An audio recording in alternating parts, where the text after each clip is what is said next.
I know you have something to talk about because like everything like and especially like clutter and the tumultuous environment of the world, you were talking about creating your own world within the world. So it's like declutter and then create your own world. So what's your take on that? So I'll let you ride.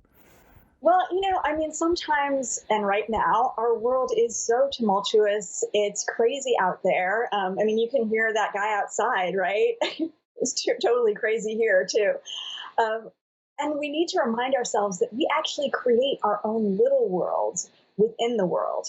I feel like this is something that creatives really excel at because we know how to move into the mental world that is our creative place.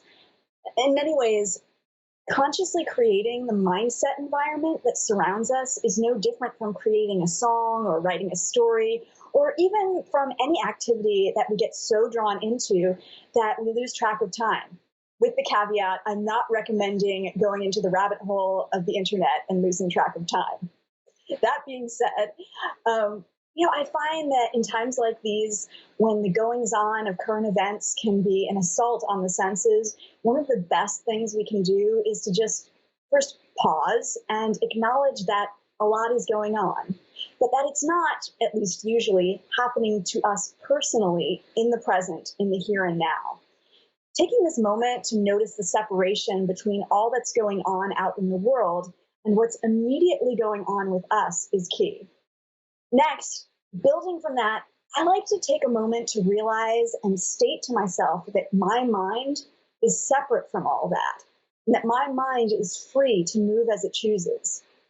I really think that this is something that we don't remind ourselves of enough. We can take back control of our own mental space by first reaffirming that our minds are our own and ultimately control what gains entry or what doesn't. It's like we're the bouncer that enforces the door policy of our own minds. And then after that, I like to notice something that's going on right in the moment, right in the room around me, something that's pleasant, that I'm enjoying. This could be the scent in a room. It could be the sunshine coming in a window. Something that tells myself I'm actually here and this is okay. And after that, I like to ask myself what I'd like this moment to be, what I'd like this day to be or this week to be.